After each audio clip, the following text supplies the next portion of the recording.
The Dritiphilist by Edward Lee. I have this problem, he admitted. Believe me, everyone who's ever sat in that chair has a problem, related Dr. Marcia Unterman. Not a typical problem, but a grievous one. A problem so incalculable, so aberrant, that it rocks the imagination. The woman's gaze thinned. A long, elegant finger traced a graceful chin. You're here for a reason. Your own rehabilitation. You're scared. You're scared that I might find your problem so deviant or absolutely appalling that I will insist that you leave my office at once and never come back. Nougat brown eyes leveled at him. Yes, he croaked. I'm very afraid of that. Because if that happens, you'll have nowhere to go? Yes, he said. You probably think that there is no one else in the world like you. That's why you've refrained from seeking help in the past, correct? Yes. Dr. Unterman leaned back in the chair behind her desk. She smiled as thinly as her gaze. Then your fears are without foundation. I do not turn patients away, however foul their problems, or their crimes may seem. It's my job. I do my job. And I think I can safely say that this problem of yours, she lit a long cigarette and shook her head, I've heard much worse. The smoke spewed from her lips like a ghostly fluid. Her eyes opened wider, inquisitive, coldly promising. Tell me about this problem of yours, she said. Barrow's suit cost more than the average resident of Seattle earned in a month. As an investment banker for Jenkins, Harris, and Luce, he could afford it. He could afford the Aston Martin Zagato with the turboed 5.3-liter V8. He could afford the Movado gold watch. And he could afford the waterfront penthouse suite on Alaskan Avenue. One thing he could not afford, however, was to allow anyone of import to see him, well, better to put it this way. If Barrows made $500,000 in 1 year, that was a bum year. Investment banking involved a certain alchemy of which Barrows possessed the cabalistic necromancer's wand. Objectively, his profession entailed moving clients' money from one bank to another, which sounded simple. In truth, though, knowing where and when to move the money, and for how long, was what made his clients and himself preposterously wealthy. In other words, William Barrows had a reputation to maintain, a reputation upon which his financial solvency depended. Already out of place in the Amani suit, he walked slowly down the sidewalk past the county clubhouse on 3rd Avenue, right alongside the bums and drug addicts wandering in their plight to a stinking nowhere. Yet Barrows scarcely saw them. He walked steadily onward, his eyes roving the sidewalk's cement for... His heart jumped when he heard the sound. The sound of a man clearing his throat and expectorating loudly. The ever-familiar on the sidewalk came next, and next after that Barrow's nearly full erection. Up ahead he saw it. A derelict in filthy beard and rotten clothes had coughed up a wad of phlegm from his homeless roughened lungs and spat it on the sidewalk. Oh, God, Barrows thought, just as a normal man would think upon entering the bedroom of a beautiful woman for the first time, or watching that risky bond fund skyrocket and split. Barrows caught the glint, a lumpen gem. It lay there waiting for him, freshly green, savory, and mystical. Barrows' Gucci's clicked up and stopped, and now he was standing there, feet apart, over the treasure. He was discreetly protecting it from haphazard trample. For someone to walk on it would be vandalism. It would be yanking the needle from an addict's vein and cruelly emptying the syringe out the window. Barrows was guarding it, in other words, while at the same time trying to appear normal. He glanced at his watch, frowned like a Strasbourg method actor waiting for a bus. He was Hitchcock in a phone booth. He had to be careful. He could not allow himself to be seen doing what he was about to do. He waited, calmly tapping his foot. Eventually the pedestrian traffic broke. no one coming down the block from either side. Oh God. Like magic, then, Burroughs produced the 2 index cards from his suit pockets. He knelt very quickly, scooped up the lump of phlegm in the cards, then turned and walked briskly back up the sidewalk. He ducked behind one of the courthouse's high brick pillars. No one was there. Thank you, God. Then he licked the hock of phlegm off the card, sucked it around in his mouth like a delectable raw oyster, and swallowed it whole. His eyes closed. He stood as if paralyzed. He felt the still warm phlegm sink to his gut, and then he sighed in bliss, similar to the bliss felt by crack addicts after the first hit of the day off the pipe. This was Burroughs' rush. Not cocaine, not heroin, not sex nor drinking nor gambling. It was phlegm. Hence was his plight, the macabre curse which had held him captive for most of his adult life. Burroughs was a phlegm eater. He couldn't help it, and he never knew why. This is so wrong, he thought, every time he scraped up a lump and ate it. What seemed even more wrong was what followed after he swallowed. A tightened sexual surge. Most times he was able to contain himself until he got home. Other times, no. Other times he'd slink into a urine-fetid alley or between a high bank of bushes to vigorously masturbate. Seeing phlegm on the street lit an ocular fire in him. It nearly stripped him of all sanity, of everything that could be called healthy. Burroughs had to have it. He had to eat it. Picture a person stumbling across the desert. This person has not drunk water in days. Suddenly, that person, close to death, happens upon a clear, cold, babbling brook. To Burroughs, the babbling brook was sputum. The dirtier, the better. The more catastrophically disgusting, the more he'd need it. Homeless bums were best. The people literally rotting in the alleys, hacking up clumps of respiratory discharge from soiled and emphysematic lungs. Virtual wads of congestion. Sometimes the chunks were coppery with blood, or uniquely textured by bits of cancerous lung tissue. Sometimes the clumps contained mysterious grit. All the better for Burroughs. He had to have it. He had to scrape it raw off the sidewalks and eat it, hoping no one would bear witness. He could imagine the reaction of an associate partner walking down the street one day and seeing Burroughs scarfing bum phlegm. He could imagine what the firm's president might say upon hearing of this.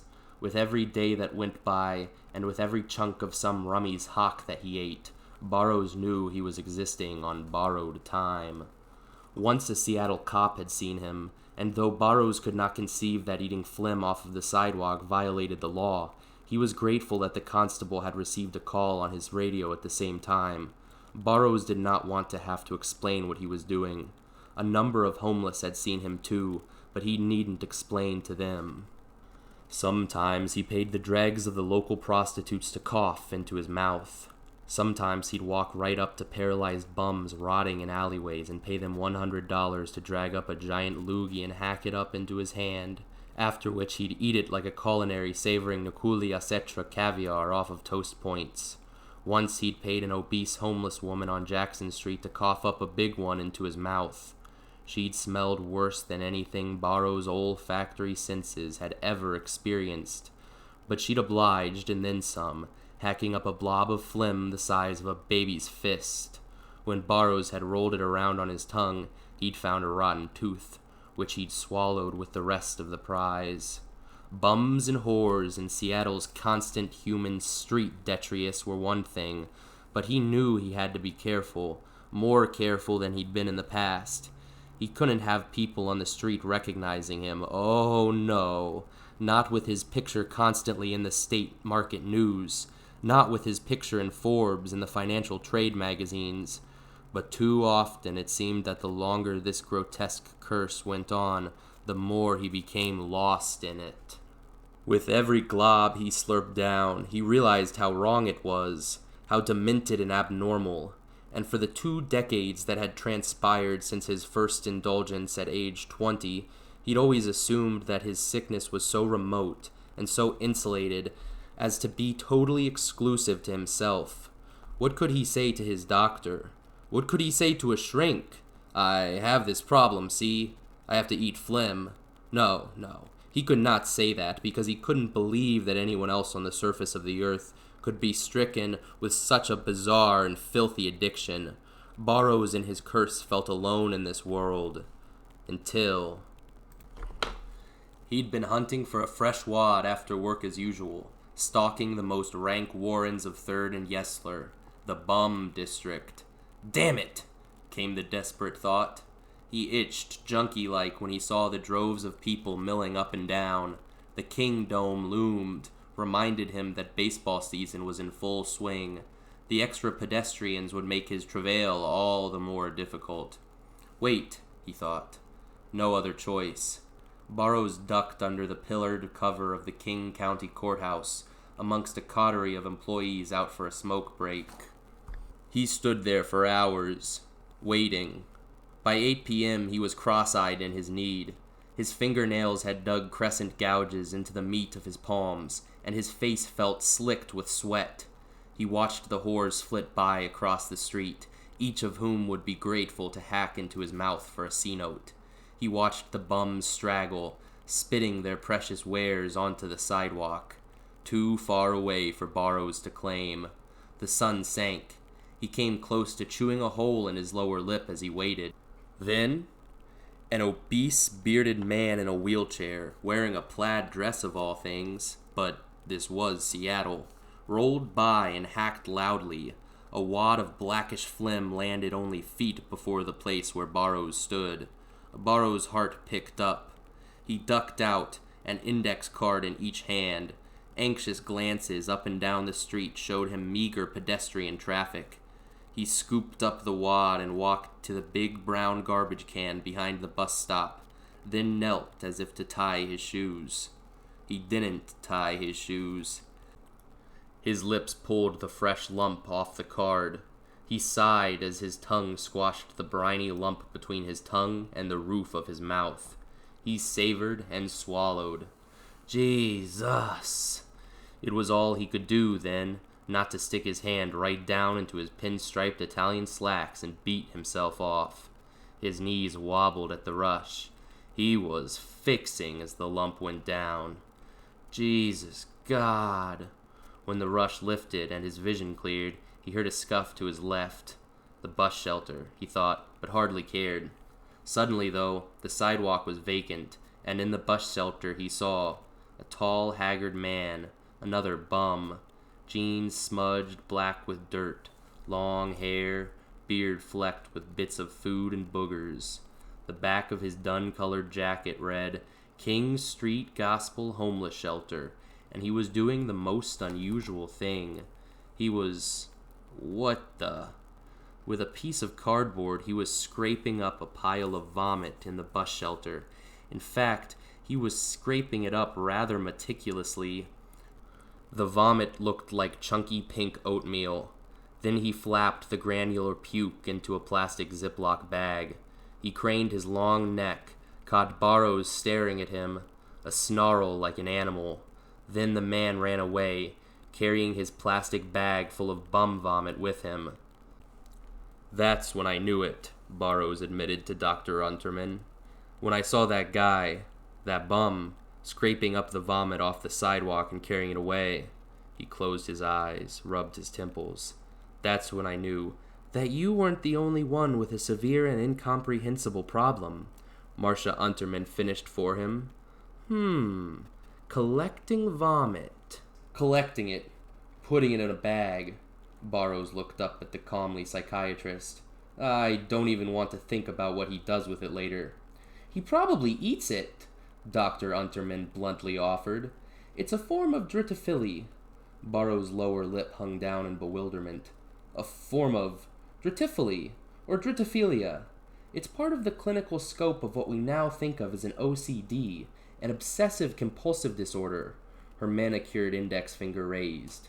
but it's very rare to the extent that it's scarcely acknowledged anymore. Her finely lined eyes blinked once, then twice. I'm not quite sure why. But Burroughs still sat in confusion, facing this elegant, refined woman behind the broad cherrywood desk. What did she say? He thought. Dritiphily, her light-colored lips reiterated. There's a name for it? There's a diagnosis? Yes, there was. It disappeared from the diagnostic indexes in the late 60s. For 30 years there was a listing in the DSM, that's the Shrink's Battle Book, the Diagnostic and Statistical Manual of Mental Disorders. But Dritiphily, as a diagnosis, vanished once the later editions were released. Instead, it's been subcategorized into some of the newer disorders. Burroughs felt rocked. You mean there's actually a name for my problem? Yes, she quickly replied, and you're rather lucky in that my main office is located in Seattle.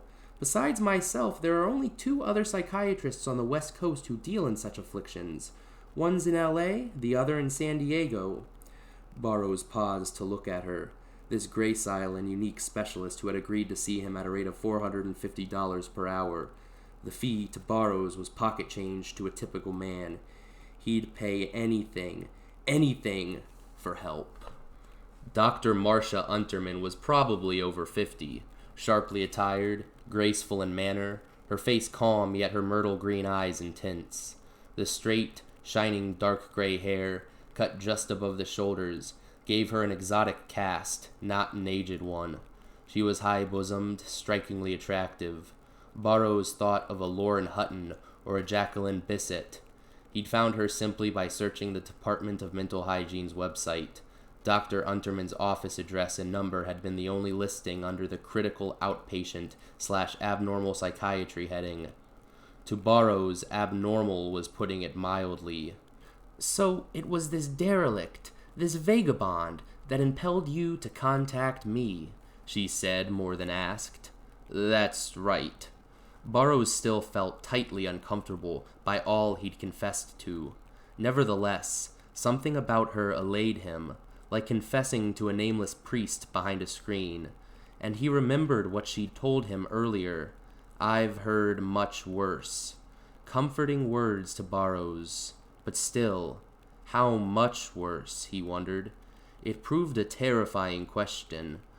I suspect by your appearance that you're a man of means. I'm rich, Burroughs said with no enthusiasm. I'm an investment banker. Then you might appreciate this quite a bit. This derelict you saw, this precursor, this piece of human flotsam you saw whisking up vomit from the bus stop. You and he are essentially the same. Burroughs calculated this. You're rich, he's homeless and poor. You have the best of everything, he has nothing. Yin meets yang. The capitalist meets the victim of capitalism. The man plugged in meets the man cast out. The two of you couldn't be more different from a social standpoint. Her lips pursed momentarily. Then she added, But sickness, Mr. Burroughs, is relative. Burroughs found the point of little use. His selfishness, perhaps. His obliviousness in wealth. I don't want to sound callous, he said, but I didn't make this appointment to have you make me feel guilty about being rich. You shouldn't feel guilty, she replied. You should feel accomplished. You should feel proud. You've done what most can't do. Burroughs found no use in this either, and he was not a man to beat around the proverbial bush. His voice roughened. I usually make $1 million a year, but I have to eat phlegm off the street. That sounds crazy, but I'm not crazy. I need help. You're the expert. Don't patronize me. Help me. Her bosom rose as she leaned back in her plush chair. You're a dritiphilist with erotomanic undertones. You eat phlegm and masturbate after doing so. That's not quite the same as someone who is an asthmatic or even a schizophrenic. There's no magic pill for dritiphily. Long-term psychotherapy? He frowned. Is that it? Possibly, but don't scoff so quickly at behavioralist science. Freud was quite right in many of his tenets. Most psychological anomalies have a sexual base, and Sartre was right too. Existence precedes essence. It is our existence, Mr. Burroughs, which makes us what we are. Conversely, the inexplicable trimmings of that existence are what cause our mental problems. Burroughs sighed in frustration. As the sun set in her Pioneer Square window, the shiny dark gray hair seemed to glow from behind, like an angel's aura. But this is one cold bitch of an angel, he thought. Let me guess, Dr. Unterman posed. You had a normal childhood. Yes. You were raised by loving and well-to-do parents. Yes. And you received an excellent education, private school in Harvard Yard. The woman didn't seem the least bit impressed. And this affliction of yours, it started in your late teens? I was 20. And your first sexual, or I should say, copulative experience came shortly before that? 19. Burroughs' eyes narrowed. She was hitting each nail directly on the head, which made him feel better. You know a lot. Obsessive-compulsive disorders have many objective ley lines. She seemed casual suddenly, even bored. They're all different, but they're all the same in certain ways. You probably married shortly after college. Immediately after. But you didn't love her, did you? Burroughs stalled. At first he was offended that she would make such an accusation, but then he remembered that it was true. No, she went on. You married her because that wedlock, a normal incident, might guide you back to normalcy yourself. Irritated, he shirked in his seat. Yes. Dr. Unterman lit another long, thin cigarette. A blur of creamy smoke appeared between her lips, then vanished in a blink. Tell me about the circumstances of your divorce. Burroughs challenged her. I'm not divorced, he said. I'm still happily married. Mr. Burroughs, she immediately sighed. If you want to pay me $450 an hour to lie, then go right ahead. I'll take your money. But that's hardly productive now, is it? His smirk made his face feel hot. He felt like a naughty child. This Ice Queen is a real piece of work. Guess not, he admitted. Your marriage did not return you to normalcy, did it?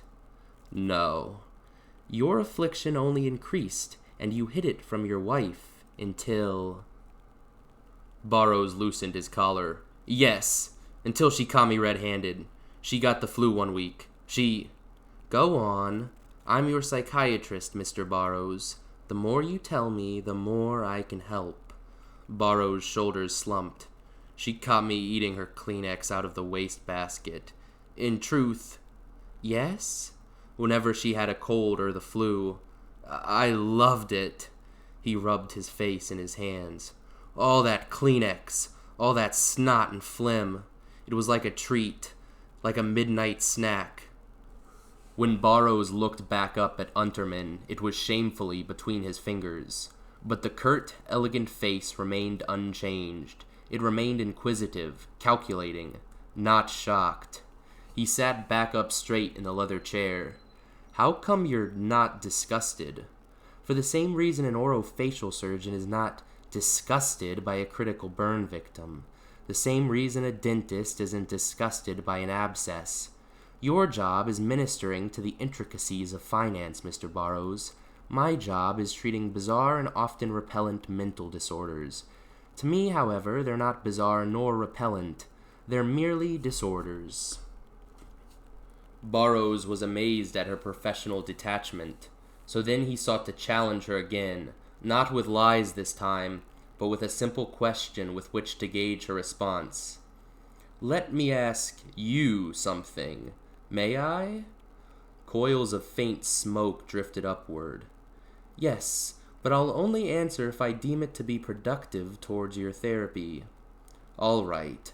By now, Burroughs couldn't deny a flirting attraction to her, and this seemed a sorry notion indeed. I've just told this woman that I eat phlegm, that I pay bums to spit in my mouth. I'm sure she's just dying to go to the opera with me. Earlier, he faltered to begin. You said that you've heard worse. Oh my God, yes, she casually replied. Mr. Burrows, you've come in here thinking that you're an unspeakable person because of your Dritiphily, but believe me, that's nothing compared to some of the patients I've treated. Really? He said, incredulous. Dr. Unterman reeled off her list as casually as if reading scores at a miniature golf match. I've treated zoophiles and scatophiles and pedophiles.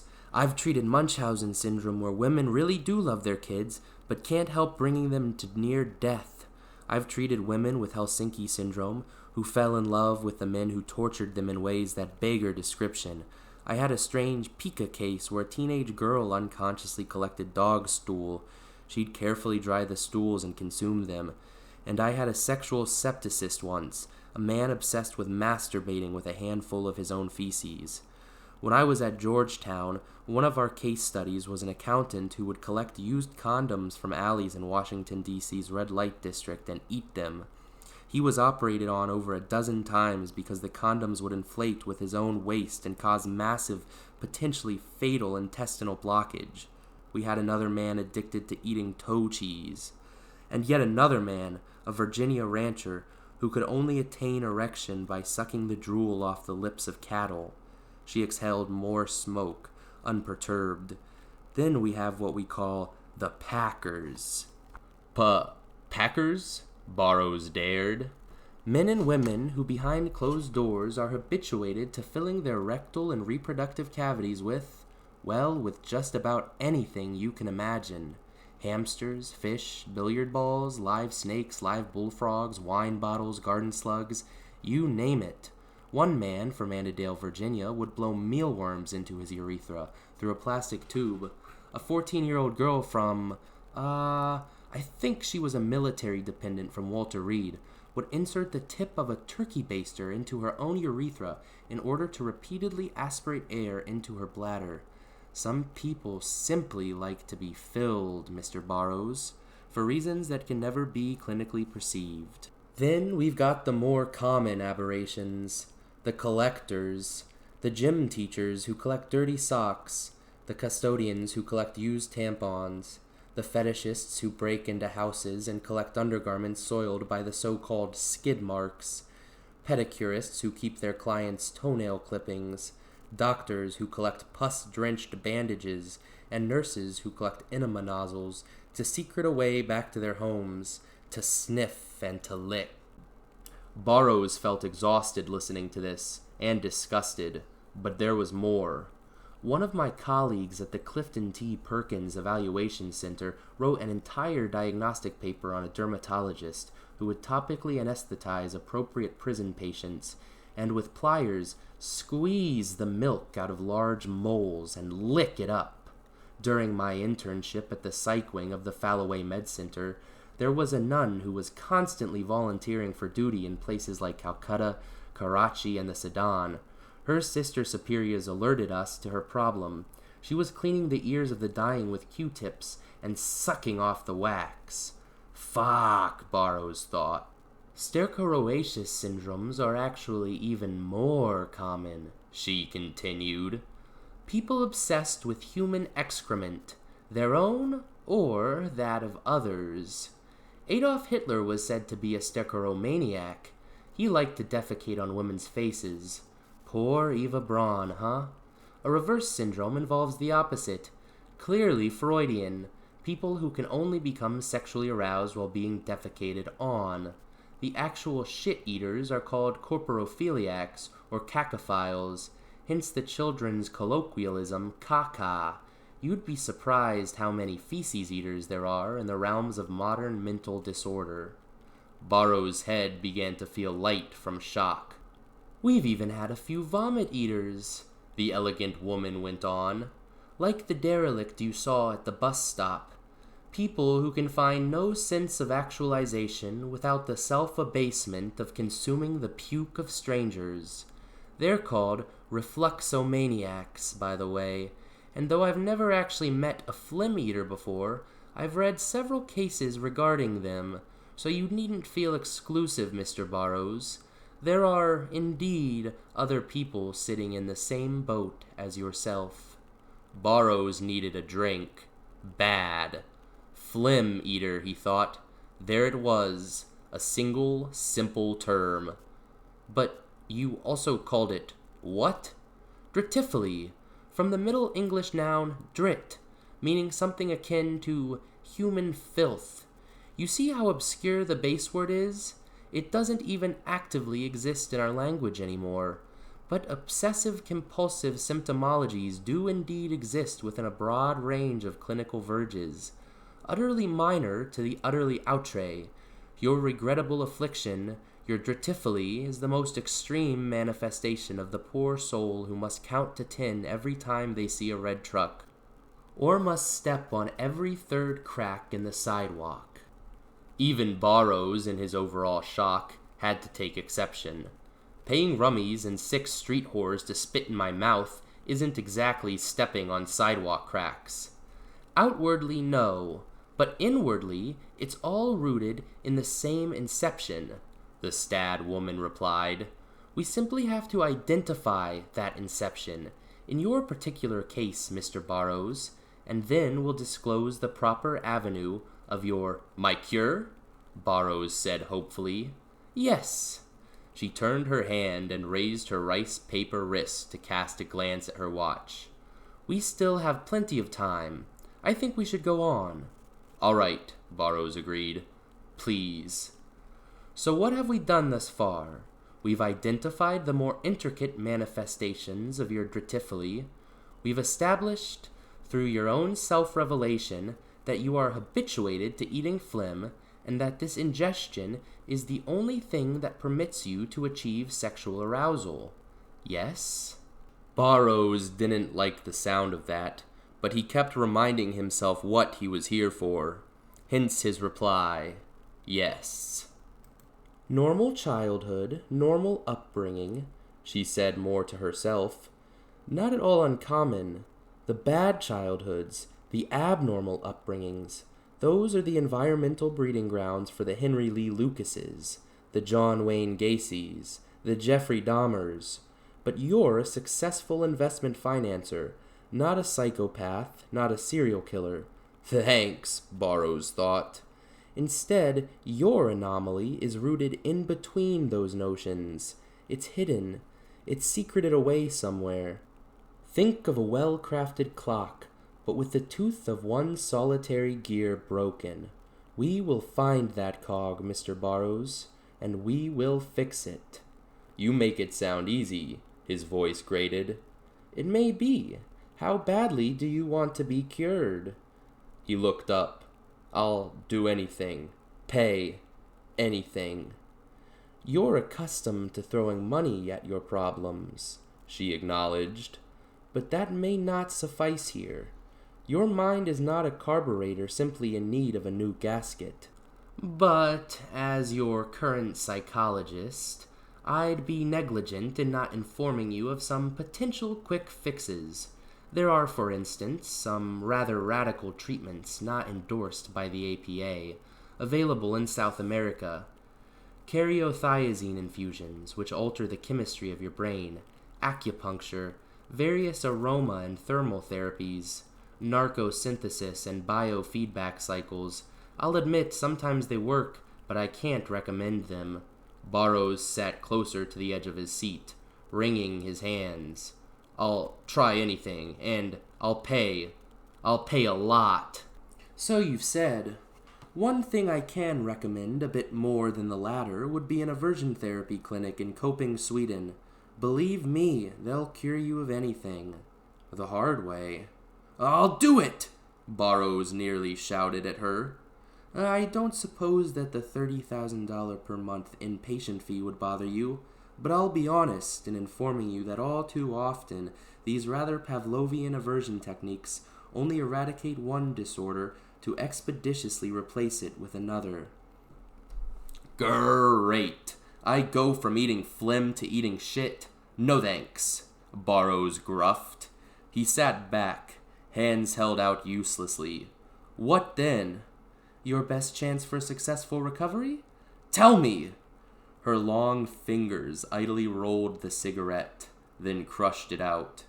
Your best chance for a successful recovery stands with what you've previously frowned at. Maintained and expensive psychotherapy, she said. Certainly I'm aware now that you're a man of considerable income, and especially due to the nature of your profession, you may think that I'm merely recommending the option that would most benefit my own financial interest. Therefore, to reduce any such trepidations, I'd be happy to give you a list of other psychiatrists who would be happy to render a second opinion. The hell with it, Barrows thought. Her staunch demeanor and cool locution told him enough. She's it. Where else can I go? Fucking Sweden?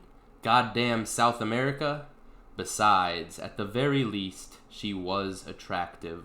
Barrows, in fact, caught a quick fantasy in his mind, sucking down a big green loogie and fucking her right there on the desk. Maybe if he put a gun to her head, she'd spit in his mouth. That won't be necessary. I want you to treat me. Please. Fine, she said crisply and leaned forward. She began writing on a small tablet. For the first month, our sessions will be 5 days a week, 7 if necessary. You've told me that you typically embark upon your need when you leave work, correct? Yes. So I'll schedule you for, say, 6 p.m.? Will that suffice? Yes, Barrows agreed. Instead of stalking down James Street every day after work, you'll be coming here. She finished writing, handed him a small slip of paper. Here's a prescription for a drug called hydroxyzine. 10 milligrams 4 times a day. It will help ease the physical aspects of your dependency. In the meantime, I'll schedule you at Harborview for a physical. Blood tests, histamine counts, and the like, and also your first atropine injection, which helps take the edge off, too. Then we'll set you up for a written battery. MMPIs, TATs, TEDs, the Bailey scales, and the Rorschachs. These are tests which might seem frivolous to you, but their conclusions will help me get a better fix on the more systemized aspects of your physiological makeup. I'll do it, Barrows said without pause. Try to cessitate your urges. You'll probably fail for now, and that's all right. He took the prescription, looked at it as if gazing upon something dear. For a moment, he wanted to cry. After all these years, he'd found someone who would help him. Time to start going back to church, he thought. Dr. Unterman's regal face appraised him, and she smiled. Have no fears, Mr. Barrows.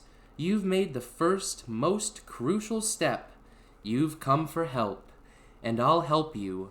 So many others never do that. We'll see this thing through, and fix it. Barrows felt choked as he stood up.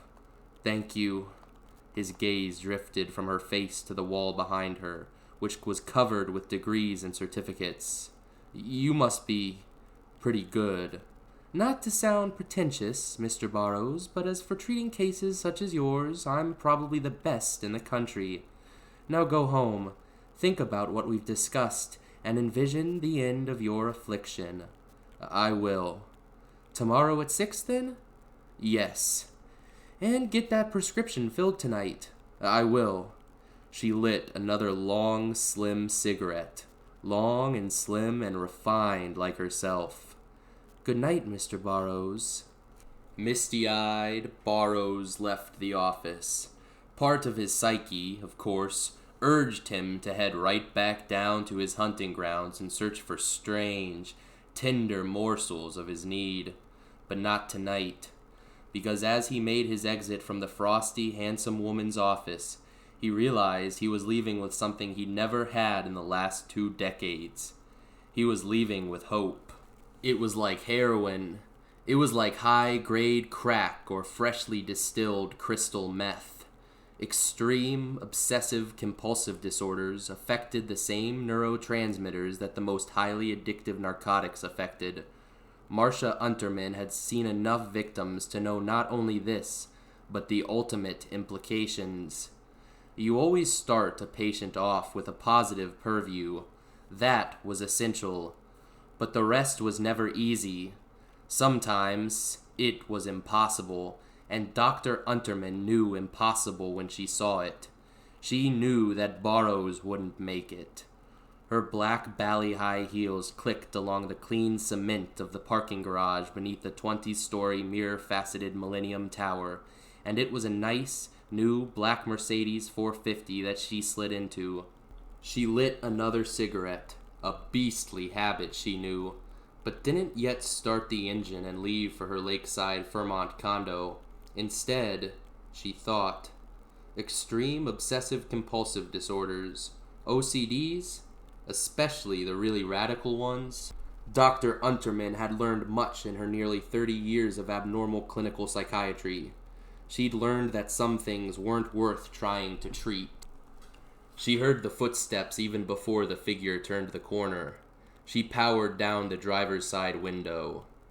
"I got a lot this time," a sandpapery voice told her. "I'm pleased." Dirty hands passed in the parcel. Unterman took it and handed the figure a $100 bill. "Thank you," she said. "See you tomorrow." Her purveyor said nothing in response. He simply took the money and walked away. The back of his coat read, King Street Gospel Homeless Shelter. Unterman gave a hot sigh when she opened the parcel. A paper box containing a plastic Ziploc bag, the 1-gallon size. She unzipped the bag, inhaled the aroma, and nearly swooned. The bag was heavy with various vomit, gritty, fuming, like chunky pink oatmeal.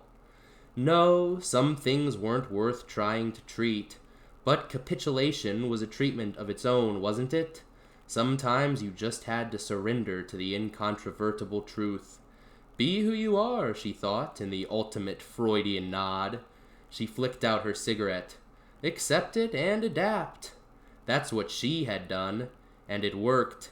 The verity of the soul, however unseemly at times, must always be embraced, not ignored or fought against. Embraced. And now, with this fox financier, this man Burroughs, smart, successful, rich, and more than pleasing to the eye. When Burroughs learned that there really was no cure for his disease, he too would capitulate, and the two of them would embrace each other. Her nipples suddenly stood out beneath the lacy cotton bra and sheer Biagatti cashmere blouse. Her sex moistened, her teeth ground. In her mind, she saw Burroughs forlornly straying the city's most malodorous streets and alleyways, searching for those all-too-precious nuggets, scraping them up and sucking them down like so many melted diamonds. She saw his trembling lips jacked needily open as unwashed derelicts and dirty wan whores hacked up veritable collops of meat phlegm into his mouth. His own uniqueness was all too similar to Unterman's own. "I'll show him how to adapt, just as I have adapted. I'll teach him how to function unscathed. We'll both be who we really are, not in social fallacy, but in truth. Two human beings, one and the same, together." Dr. Unterman finally started the car and drove out of the parking garage. The bag sat beside her in the fine leather passenger seat. She couldn't wait to get home. Oh, yes. To eat.